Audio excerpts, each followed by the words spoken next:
Disecciones. Comenzamos este Disecciones podcast que realizamos desde el Departamento de Imagen y Sonido, DIS, del Centro Universitario de Arte, Arquitectura y Diseño de la Universidad de Guadalajara. Esta vez nuestra conversación girará en torno al teatro y el cine, una relación añeja, una relación permanente, una relación de inspiración, de robo, una relación compleja, la del cine y el teatro. Pero complementaria. Complementaria diría también. yo, ¿no? A lo largo de la historia del cine, pues bueno, de entrada hasta el mismo espacio, ¿no, Guillermo? El espacio físico donde se veían las películas. El cine nació sin casa, entonces tuvo que pedir posada, y estas posadas estos lugares donde les daban posada eran desde cafés y teatros que ya existían, ¿no? Entonces, pues sí, así como tú dices, añeja, y que después el cine, pues creo que hasta no sé si me atrevo a decir que superó en popularidad el teatro. Entonces ya tuvo para su propia casa, y se construyeron pues cines por donde llegaba el nuevo aparato cinematográfico a finales del siglo XIX. Y creo yo que los directores primeros, no sé si tú opinas lo mismo, Guillermo, como que como uno ve las muy primeras películas, como que había una idea de que el teatro, quizá no en los hermanos Lumière, más un poco en Edison y sus colaboradores, de que el cine, la cámara de cine era como un espectador de teatro más. Sí, en cierto modo es que cuando aparece el cine y empieza a presentar cosas que pertenecían al teatro en su momento, como todo tipo de espectáculos, es decir, para fines del siglo XIX, los bailarines, los acróbatas, los magos, todos pertenecían, digamos, al circuito teatral, formaban parte de la que se podría llamar la industria del teatro. Entonces aparece el cine y da la impresión, algunos pronostican que con eso se está dando muerte al teatro, pero la verdad es que no, que el cine se convierte en, digamos, una alternativa, pero su inspiración inicial proviene del teatro. Si recuerdas, Georges Méliès, el francés Georges Méliès, que es muy popular por estas películas de fantasía, etcétera, su concepción general de la imagen era, como tú dices, era algo que estaba en un escenario y que el espectador era entonces un espectador en una sala, ¿no? Sí, inclusive las primeras películas de Méliès y de otros, inclusive te daban, digamos, el ángulo de visión que tienes como espectador de teatro. Es decir, no había muchos close-ups, quizá un poco en los británicos, sí, cuando iniciaron a hacer películas, pero acá en Estados Unidos, o allá en Estados Unidos, los primeros cineastas te presentaban, por ejemplo, planos de cuerpo entero de los bailarines y de los actores, como uno los ve en el teatro, ¿no? Entonces, y luego la cámara pocas veces se movía, como que, pues sí, como cuando tú eres espectador de teatro, pues no te mueves, ¿no? Te sientas y desde ese mismo ángulo ves la obra, lo que dure, y entonces como que estos hacían lo mismo, poner la cámara enfrente de lo que quieren filmar y no moverla nunca, no acercarse. Estamos hablando de las muy, muy primarias películas, ¿no? Sí, donde se daba como una visión preferencial dentro del teatro, porque siempre era un espectador que estaba perpendicular a la escena, de tal manera que tenía la escena completa frente a su mirada, digamos. Sí. Porque claro, en un teatro, si tú te sentabas en una posición que no era necesariamente la central, pues tenías una visión angulada, y como tú dices, nadie se atrevía a tomar ángulos de cámara distintos, sí, ¿no? sí.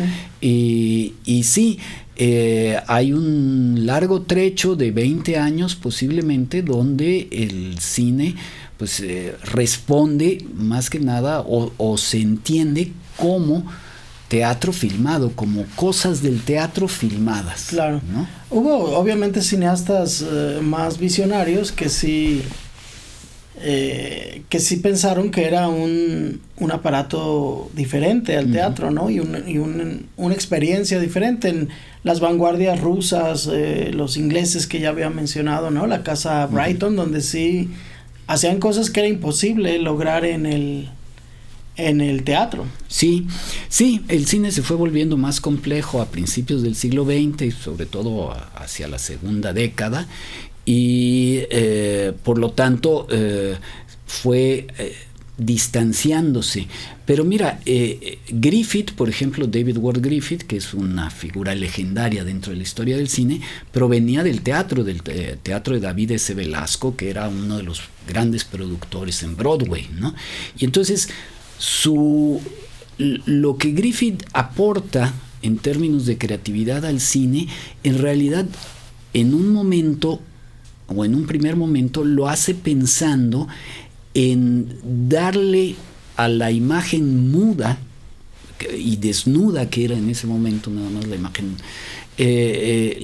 ciertas potencialidades del teatro, ¿no? Por ejemplo, acerca la cámara para que se pueda ver la expresión de los rostros, para que se pueda, a veces incluso el movimiento de los labios, y con eso reconocer las palabras. Inclusive, ¿no?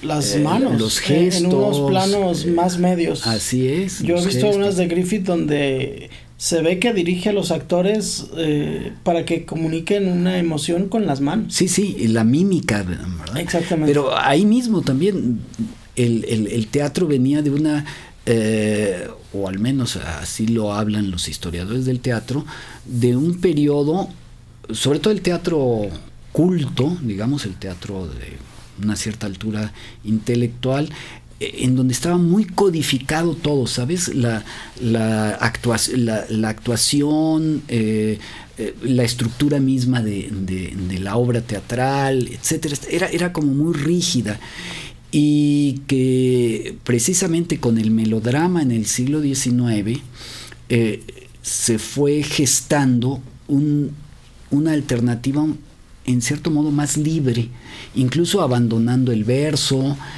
abandonando una serie de condiciones muy rígidas dentro del teatro, y eso da entonces, eso es lo que hereda el cine. Entonces los primeros realizadores vienen del teatro, casi todos tienen experiencia teatral previa, ¿no? Los actores con cierto renombre también pasan del teatro, ¿no?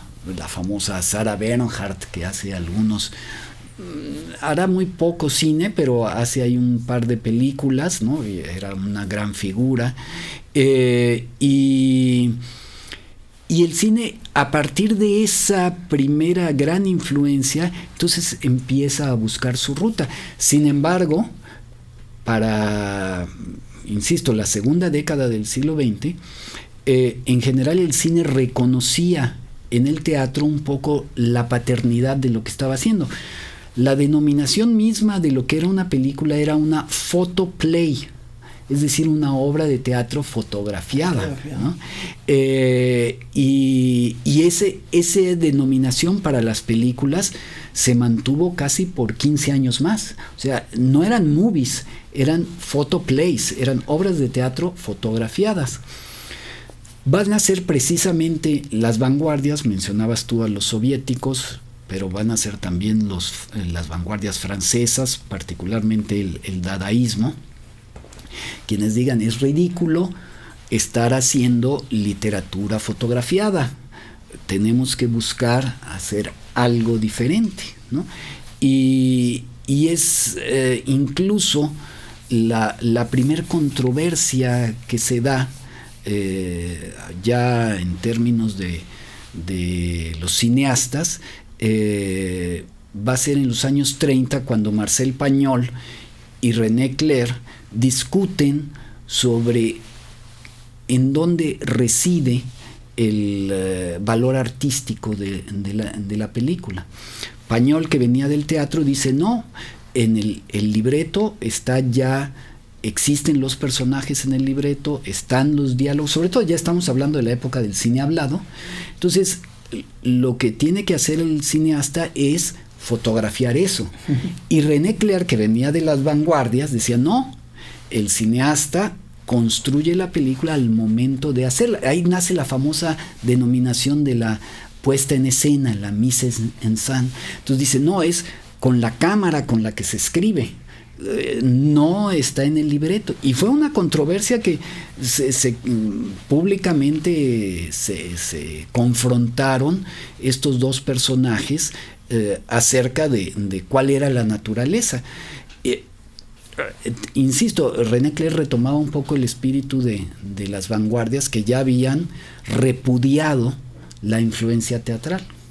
Sí, el asunto es que el cine y los vanguardistas empezaron a ver más el teatro, como decías bien, se basaba mucho en el diálogo. Uh-huh. Aún, especialmente ya cuando, a partir del 27 que llegó el cine sonoro, ¿no?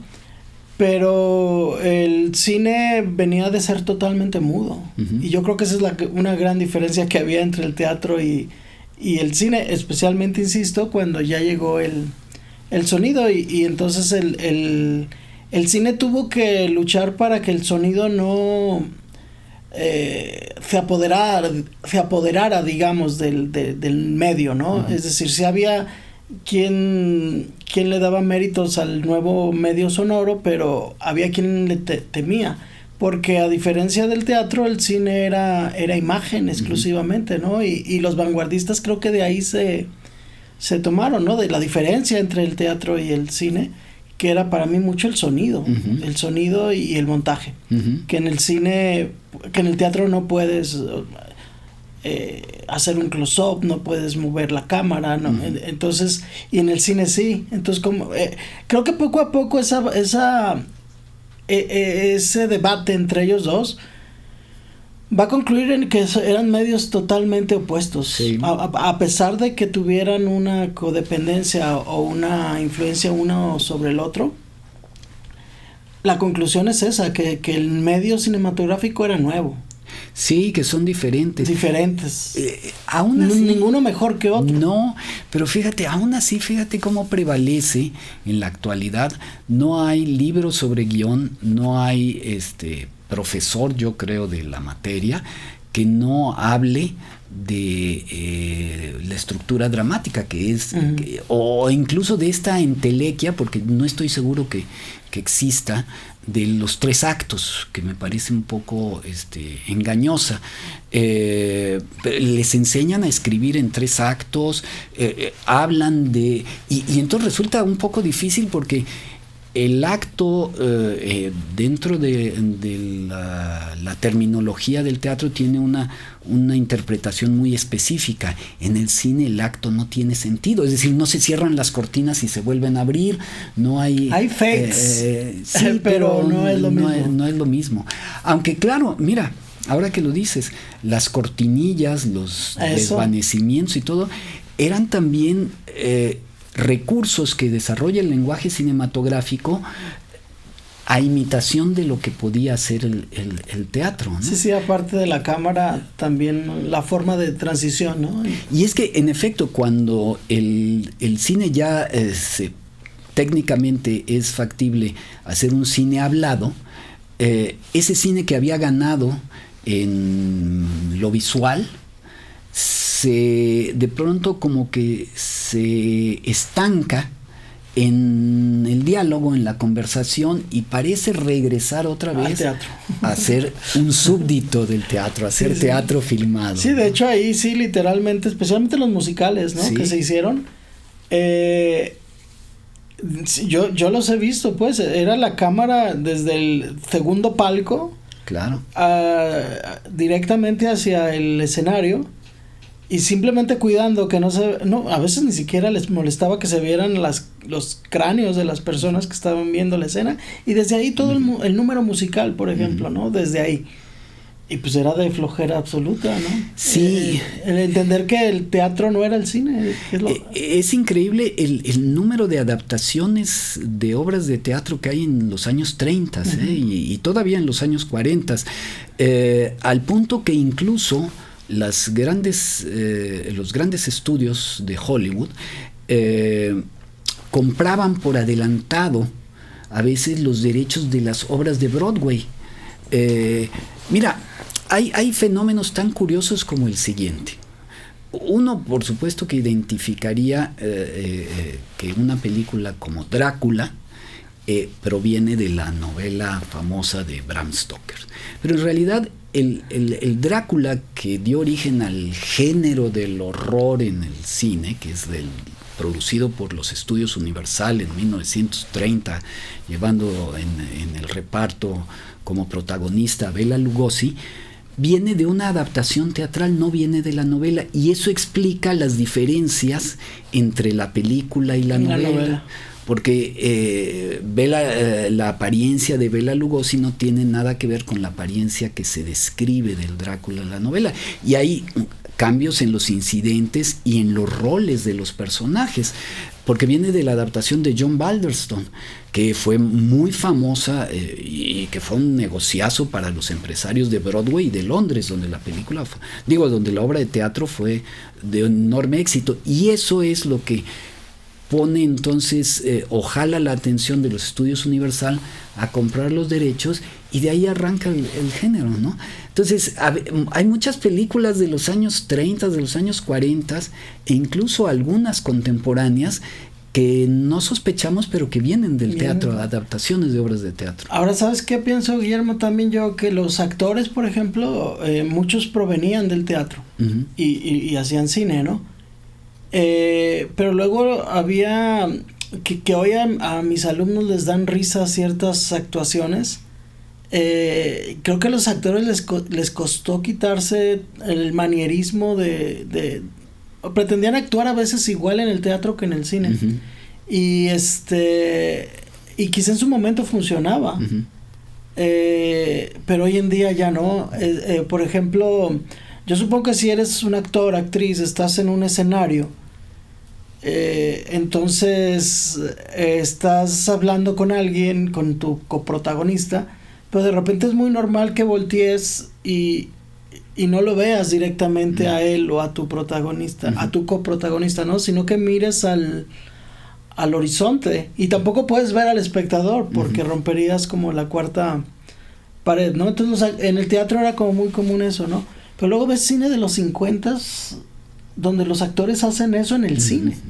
Entonces como que y los directores, no sé, también como que no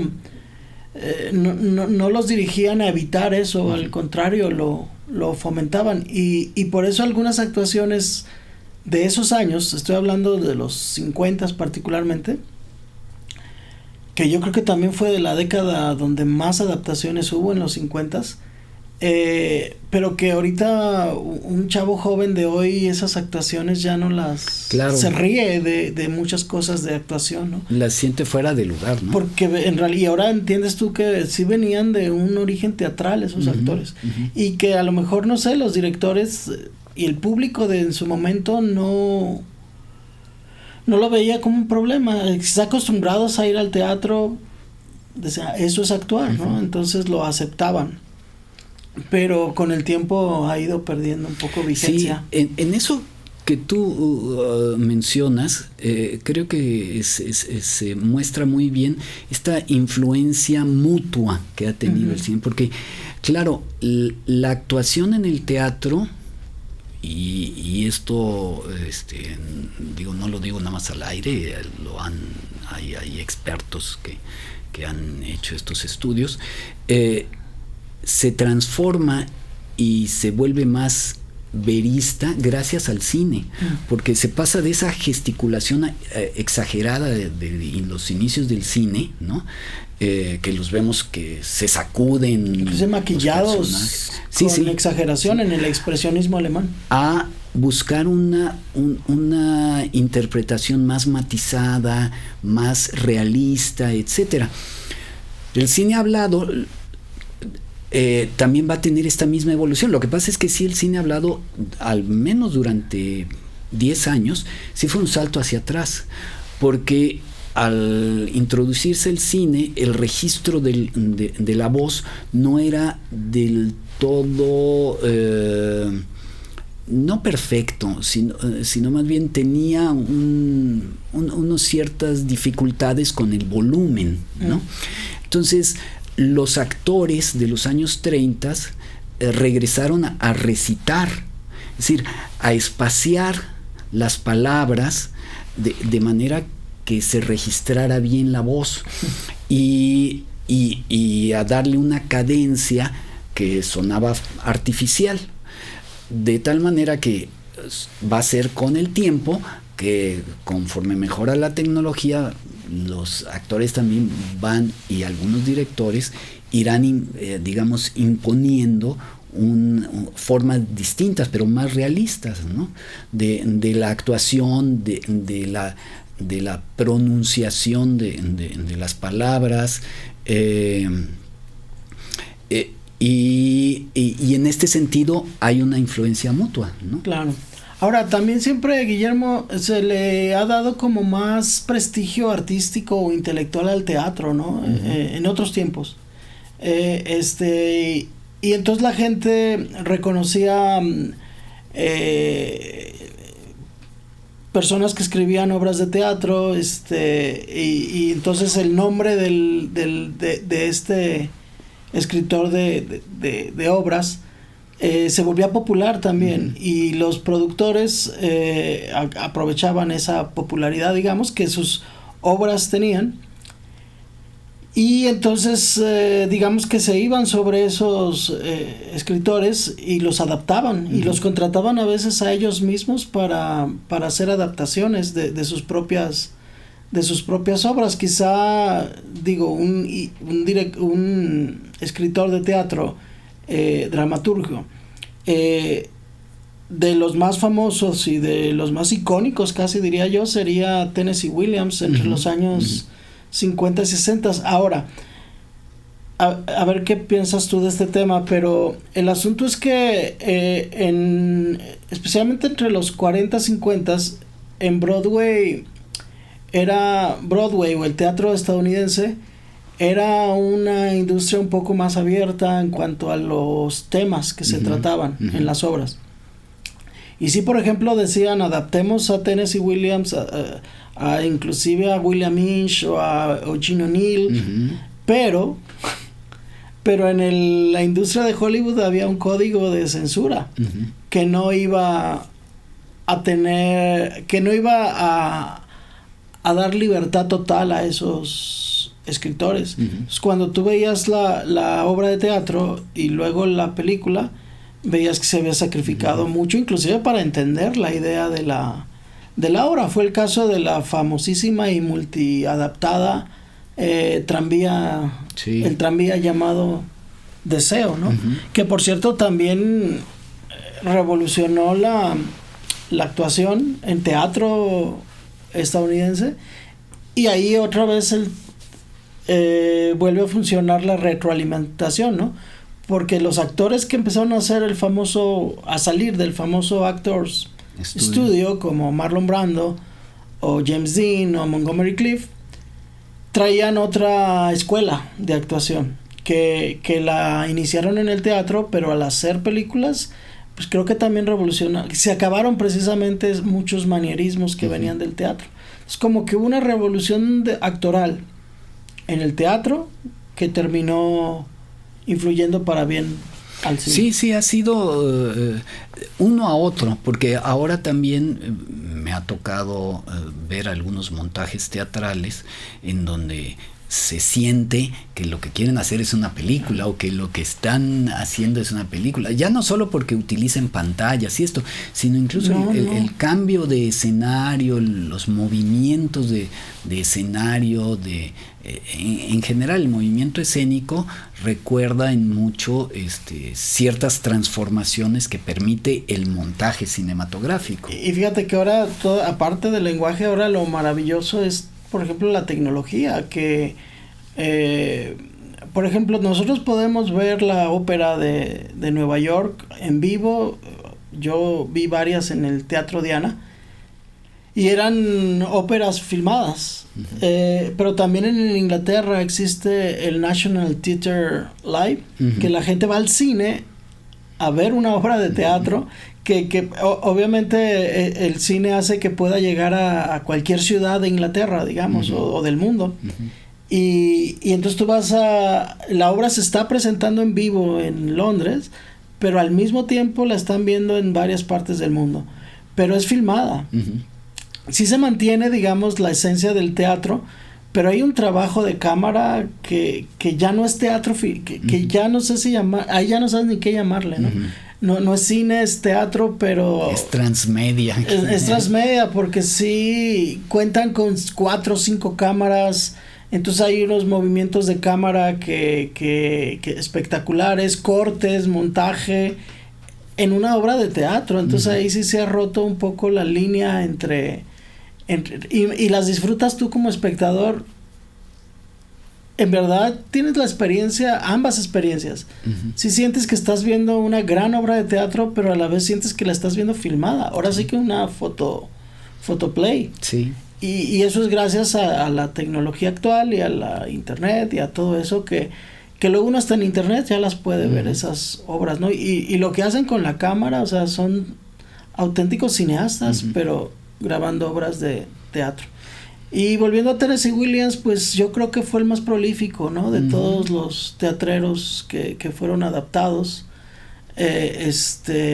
No sé, de repente en el verano, Dulce Pájaro de Juventud, del Tranvía, ¿cuántas obras has visto bueno, adaptadas? Incluso versiones cinematográficas. Versiones para la televisión también hay. Sí. Yo vi una con Anne Margaret y Alec Baldwin, Treat Williams. Y luego hubo otra para la tele con Jessica Lange y Alec Baldwin, la famosísima de Marlon Brando. En fin, sería ocioso hablar de todas las adaptaciones que se han hecho, inclusive en el cine actual, y que creo que Woody Allen no le da crédito a Tennessee Williams en la película esta de Blue Jasmine, ¿no? Que es obviamente el tranvía, pero la pone al día, ¿no? Con actores y ubicada en la época actual. Sí, mira, el caso que tú estás hablando de la película del tranvía llamado de eso es bien interesante por varias, digamos, facetas que tiene respecto a esta relación, ¿no? En efecto, bueno, tenemos el asunto del dramaturgo adaptado al cine que tiene que ser transformado, no es exactamente lo mismo. Estas experiencias de una obra que va a tener como distintas salidas o al teatro o al cine se han repetido, ha continuado existiendo de pronto, digamos, una versión de teatro de ese argumento y una versión cinematográfica, ¿no? Que a veces incluso está planeada desde el propio autor de la obra de teatro, ¿no? Y pongo el caso en México de Los Albañiles, que me parece un espléndido ejemplo de Vicente Leñero escribe la novela, convierte la novela en obra de teatro y después la transforma en guión cinematográfico. El mismo autor. Lo filma Jorge Fons, pero es el mismo autor el que está detrás de la obra, entonces en sus distintas adaptaciones. Entonces tenemos eso con el tranvía llamado Deseos. Tenemos también, creo que una de las películas que quizás junto con Quien teme a Virginia Woolf, que ha producido imágenes que se han transportado a la cultura popular, ¿no? O sea, la imagen de Marlon Brando en camiseta, ¿no? Es algo que se ha convertido en un motivo de cultura popular, ¿no? Sí, posiblemente hasta esté girando por ahí entre memes y cosas. Especialmente cuando le grita Estela, ¿no? Claro. Sí, yo vi un capítulo, un fragmento en realidad de la serie esta de Modern Family, uh-huh. Y se les va una perrita que se llama Estela, uh-huh. Y el personaje que es el señor gay gorditos sale a buscarla, pero trae una camiseta interior, ¿no? Y de repente se da cuenta que trae camiseta interior y que está buscando a Estela. Y se da cuenta y dice, este es mi momento de ser Kowalski, ¿no? Sí. Y empieza, Estela. Empieza a gritar Estela con mucho dramatismo. Obviamente referenciando a Kowalski, el personaje que interpreta Marlon Brando en el tranvía. También, a propósito de Woody Allen, también hay una frase muy icónica del tranvía, ¿no? Que es cuando el doctor llega por Blanche, uh-huh. Y que ella le dice, gracias, siempre he dependido de la bondad de los extraños, ¿no? Sí. Entonces hay una película de Woody Allen donde está él tirado en el suelo y también alguien lo levanta y él dice, gracias, siempre he dependido de la bondad de los extraños, ¿no? Sí, es una película icónica y referencial. Sí, esa línea también, por vía de Pedro Almodóvar en Todo sobre mi madre, también vuelve a revivir, ¿no? Sí, entonces, sí. Como que lo que tiene esa película que proviene de una obra de teatro no solo es que es una magnífica adaptación, sino que por otro lado se ha convertido en lo que llaman intertextos, es decir, referencias en nuevas obras cinematográficas o de otro orden, que son como citas así, sí, sí. Y por último habría que decir también que también está realizada por un director que está en la línea de los directores, digamos, que provienen del teatro, de una experiencia teatral. En los años 30, como mencionábamos, Hollywood, digamos, por fuerza de hacer cine hablado, se apropia de lo mejor del teatro estadounidense, británico, ¿no? Incluso porque Londres también tenía una escena teatral muy fuerte y de muy alto nivel. Y entonces, no solo los actores o no solo los argumentistas, Ben Hecht, Noel Coward, etcétera, serán asimilados o contratados por los grandes estudios, sino incluso directores, o sea, directores que se volvieron con el tiempo muy famosos como muy buenos directores de actores. Por ejemplo, George Cukor venía del teatro, o sea, su experiencia inicial era en el teatro. Lo mismo ocurre con Ruben Mamoulian, ¿no?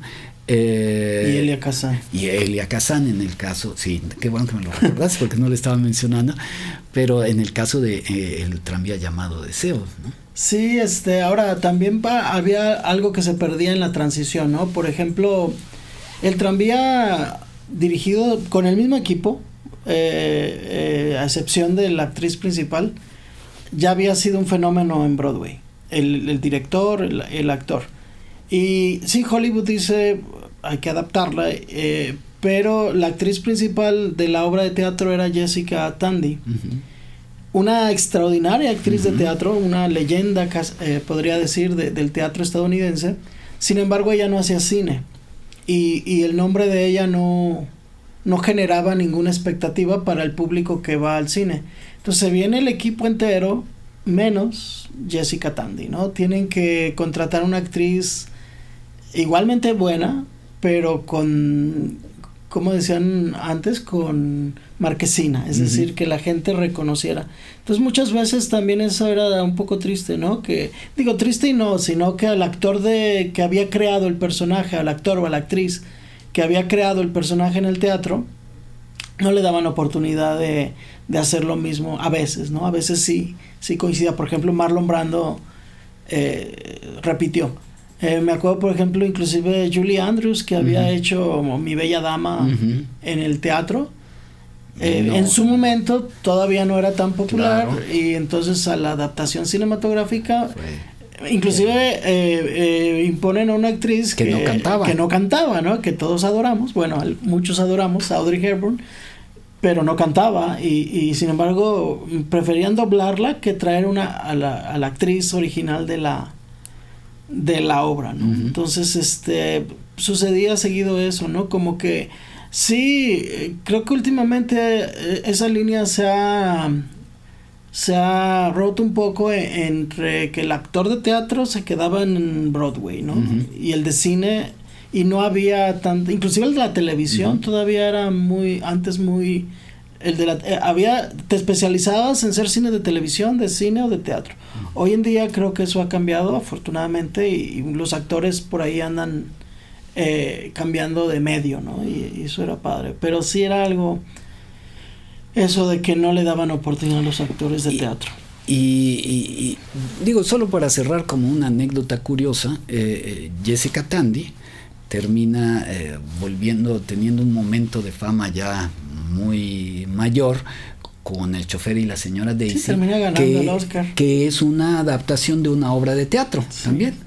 Y tuvo ahí su oportunidad un poquito de brillar en Los pájaros de Alfred uh-huh. Hitchcock, ¿no? Uh-huh. Pero sí es una actriz evidentemente teatral que finalmente el cine se rindió. Otra gran actriz era esta Geraldine Page. Pero ella sí tuvo algo de marquesina en el cine, aunque era una actriz más de teatro. Sí, cuando hablamos de muchas de las grandes figuras de la actuación, estamos o tenemos que considerar que algunos de ellos tienen antecedentes teatrales muy importantes, ¿no? Richard Burton, por ejemplo, también. La recién fallecida Angela Lansbury viene del teatro. Pero lo que te iba a mencionar era que también es muy interesante la trayectoria que tienen de pronto estos actores de teatro que se convierten en directores de cine, no necesariamente en directores de teatro, posiblemente también, pero sí directores de cine. Y un ejemplo por excelencia es estos actores shakespearianos notables, que ha habido muchos, tampoco no es que sean muy escasos, ¿no? Uh-huh. Shakespeare se escenifica tanto y además también se ha adaptado tantas veces al cine que bueno, hay muy buenos intérpretes. Pero Laurence Olivier era un notable actor shakespeariano que sí lleva a Shakespeare al cine. Algunos consideran que es quien por primera vez hace una obra de mérito con una adaptación de Shakespeare, que es Hamlet, ¿no? Y como él, después vendrán otros directores también, que son actores de teatro convertidos en directores de cine. Sí, el caso más reciente que tenemos, digamos, en el mundo contemporáneo es Kenneth Branagh, ¿no? También shakespeariano. Y sí, que se ha especializado en adaptar a Shakespeare. Inició, creo que Enrique V, ¿no? Uh-huh. Fue con la que se dio medio a conocer en el cine. Uh-huh. Yo todavía considero que es difícil, ¿no? Ser actor de teatro o director de teatro. Aquí mismo en la escuela, a lo largo de la historia del departamento de imagen y sonido, hemos tenido alumnos que provienen del teatro, y como que notas que les cuesta trabajo como ver la diferencia de uh-huh. los dos medios, y por más que hagan cortos, te das cuenta que algunos no dejaron de hacer teatro, pero uh-huh. filmado. Uh-huh. Entonces, en el caso de Kenneth Branagh, yo a veces, especialmente en lo de Shakespeare, si hace unas cosas cinematográficamente que hubieran sido un sueño para el propio Shakespeare, pero sigue siendo demasiado dialogado, demasiado discursivo, uh-huh. El cine que hizo él sobre Shakespeare. Aparte de que él siempre dirige y actúa y hace todo, ¿no? Y ha intentado ser demasiado fiel, ¿sabes? Sí. Por ejemplo, la versión de Hamlet, lo que normalmente se ha dejado afuera por siglos, porque es una obra muy larga y luego había pasajes de dudosa procedencia o otras cosas que no se sabía encajar muy bien en las escenificaciones, y entonces se habían dejado al lado algunas cosas. No, Branagh dice, lo voy a poner todo. Entonces, claro, tienes algo filmado que corresponde al siglo XVII, ¿no? Entonces es algo extraño, ¿no? Y por cierto, Otelo, cuando lo interpretaban actores blancos, ¿no? Otelo. Claro. El mismo Laurence Olivier. Claro. Salía pintado de negro. O tienes el caso de Al Pacino, que también ha hecho como experimentos con Shakespeare, siendo el director, siendo un actor. Buscando a Ricardo III, ¿verdad? Sí, donde ha hecho estas cosas. Y también hay ejemplos, creo también bastante notables, de dramaturgos que se han incorporado al cine, y posiblemente de los nuevos, y decirle nuevo dramaturgo es algo relativo, pero hay dos casos: Sam Shepard, y el otro es David Mamet, ¿no? Que venían del teatro, que escribieron o hicieron un nombre primero en el teatro y de ahí saltaron al cine, primero como guionistas y luego convirtiéndose en algunos casos, en el de Mamet, convertido propiamente en un director de cine, y Shepard en un actor. Sí, en Inglaterra hubo otros casos, ¿no? Harold Pinter.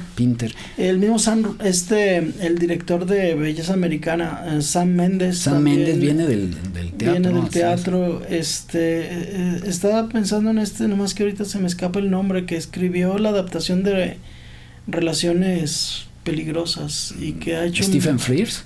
No, él la dirigió, pero el que hace las adaptaciones es otro dramaturgo. ¿Qureshi? No, ahorita se me olvida, pero él también ha adaptado mucho teatro al cine. Inclusive no sé si ganó un Oscar por una adaptación como Relaciones Peligrosas. Es otra obra bien interesante, ¿no? Sí, en términos de ser y de origen, por ejemplo, ¿no? De esa novela, que son en realidad solo cartas. Sí, es una novela epistolar. Entonces, pero el origen es una novela, ¿no? Uh-huh. Como esa. Y luego se hace de la novela una obra de teatro, y hay adaptaciones cinematográficas basadas en la obra de teatro y otras más fieles a la novela. Pero, en fin, que hay adaptaciones de Relaciones Peligrosas desde los 60. Uh-huh. ¿Te acuerdas aquella primera con Jean Moreau y Gerard Philippe? Pero luego, al mismo tiempo, casi simultáneamente, se estrena Valmont en el 89 y Relaciones Peligrosas en el 88. Luego se hizo una adaptación juvenil en los 90s, Crueles Intenciones. Y ahorita creo que hay una adaptación para el cine de ¿Otra vez? Pero para la tele. Perdón. Pero viene de la obra de teatro. Habría que verla, novela. Pero lo que sí es que es muy curioso, ¿no? Porque la acción, los personajes son hombres y mujeres de entre 40 y 50 años. Uh-huh. Sin embargo, ya se hizo una adaptación de adolescentes al tiempo actual, de los años 90, pero ahorita creo que esta es en adolescentes, pero viviendo en el siglo XVIII. Uh-huh. O sea, es como Crueles Intenciones, pero en el siglo... A la época de la novela. Sí, ¿no? Sí. Complicado ahí porque cuando, por ejemplo, ahorita hablábamos del tranvía, para uno como espectador, ¿no? O sea, tienes la imagen de Marlon Brando como Kowalski, pero luego de repente te dicen que no, que Kowalski es Alec Baldwin, ¿no? Y luego no, Kowalski es Treat Williams. Entonces tienes un mismo personaje que tú a lo mejor leíste en la obra o lo viste en el teatro, pero de repente empiezan como esos debates, ¿no? De quién ha sido el verdadero Kowalski, o quién se ha apropiado más del personaje, quién es el más desafortunado Kowalski.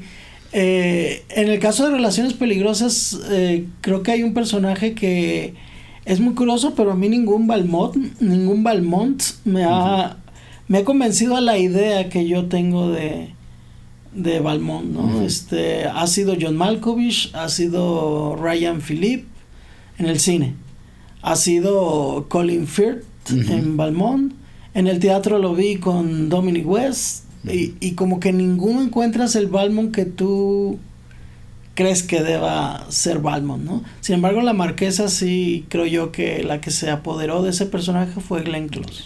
Sí, esa película tuvo la virtud para los actores, creo yo, de en algunos casos hacerlos evidente ante el público y ante la industria, que es el caso de John Malkovich. Yo creo que realmente esa película es la que le da a Malkovich, no sé si será su primera película. No, su primera película no, pero sí.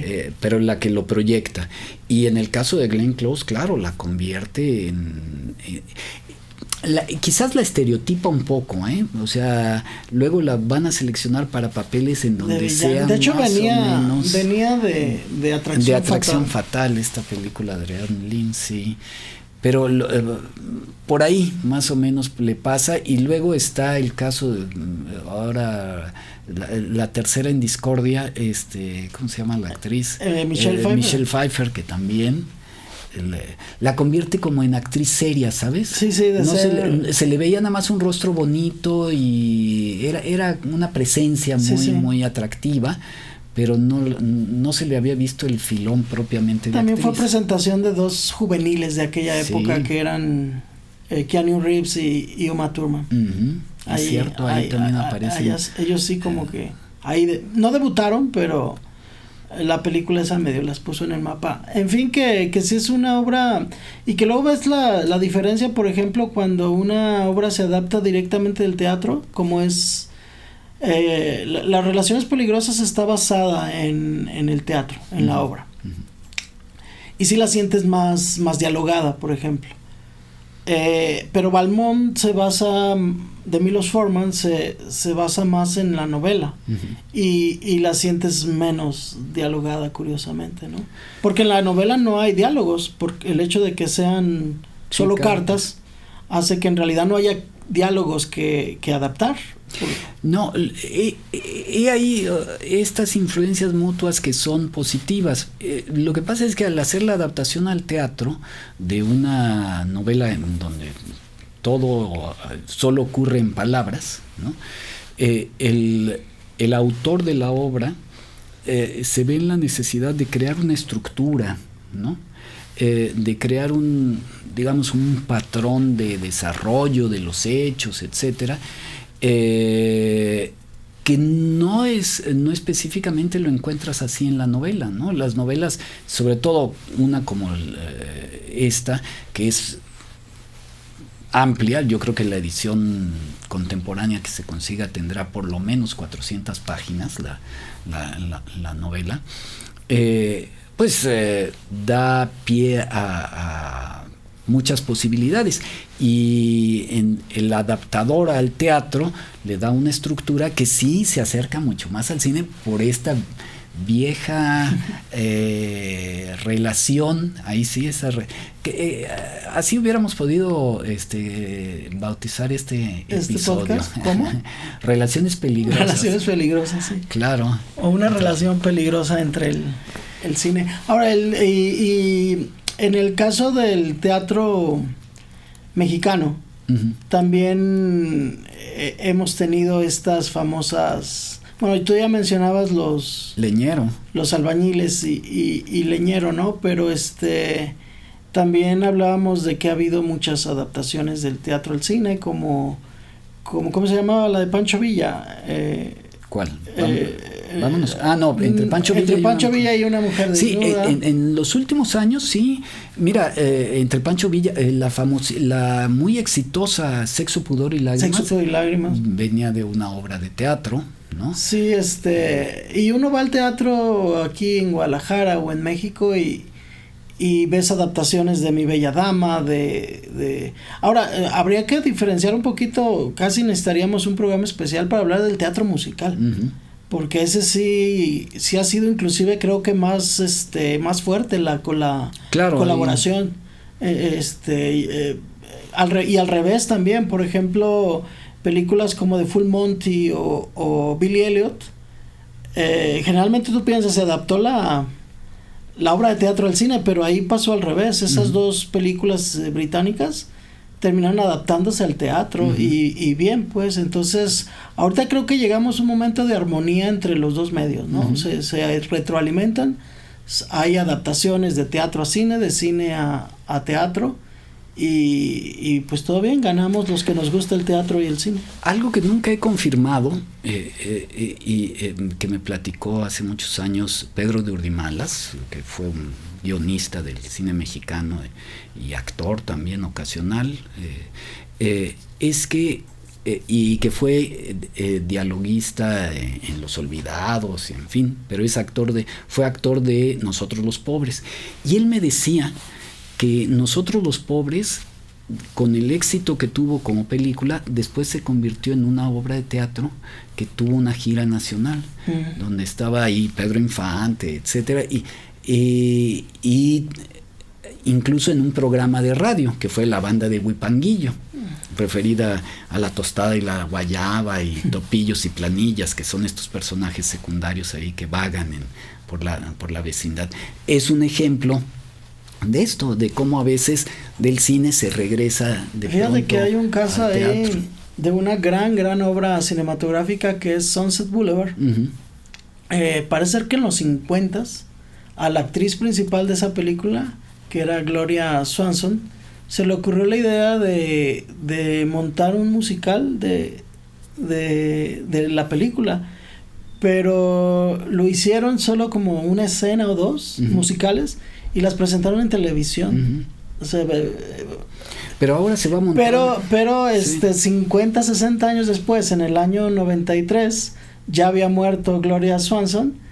Se hace por fin, o sea, pero la que se le ocurrió la idea de hacer un musical de Sunset Boulevard fue a la propia Gloria Swanson, y ahorita ya es un musical de Broadway también, con Glenn Close, precisamente la primera versión que hubo de esa película, que sí, es otro ejemplo de adaptación. Y también hay casos en donde finalmente la película acaba teniendo mucho más fama que la obra de teatro. Amadeus, casi nadie recordaría que se trata de una obra de Peter Shaffer, ¿no? Sí, yo la vi aquí en el Degollado.